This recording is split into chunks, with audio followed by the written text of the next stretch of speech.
Welcome to another episode of Diycarmodz. I'm Jeff and I have another viewer requested video. They want to know how to troubleshoot a HID issue they are having. One of the HID bulbs stopped working and they want to know if it is the bulb or the ballast that they need to replace. As you can see, only the driver side is working, the passenger side is out.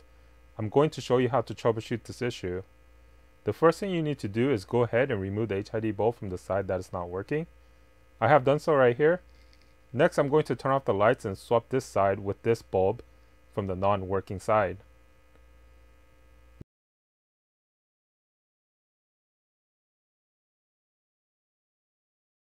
Now when I'm doing this test, I don't need to fully reinstall the HID bulb. I just need to make the connector so that the HID bulb will get power when I turn on the headlights. Just make sure the HID bulb capsule does not touch anything. These things get really hot.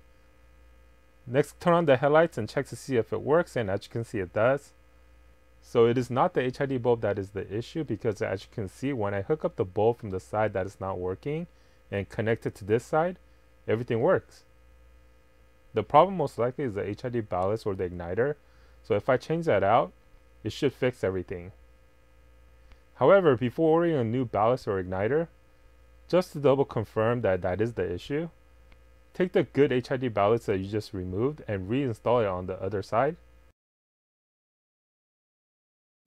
The reason is sometimes the issue just might be that the wire adapter harness that connects the HID ballast to the stock headlight plug might have become loose over time. So all you might need to do is just make sure that it is secure and tight and everything will work again.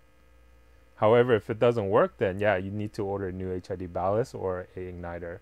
Now for those of you that are using a relay harness, the relay harness is not the issue, because if there was an issue with the relay harness, both headlights won't turn on, not just only one, because the relay harness controls both headlights. If there's an issue with the relay or the power or the fuse or the ground, again, both lights won't turn on, not just only one. Alright, so hopefully this video was helpful. If you have any questions, please leave in the comments below. As always, don't forget to follow me on social media, Facebook and Instagram, where I do free giveaways for my YouTube subscribers every month. Thanks for watching. Please like, share, and subscribe for more videos. Thank you.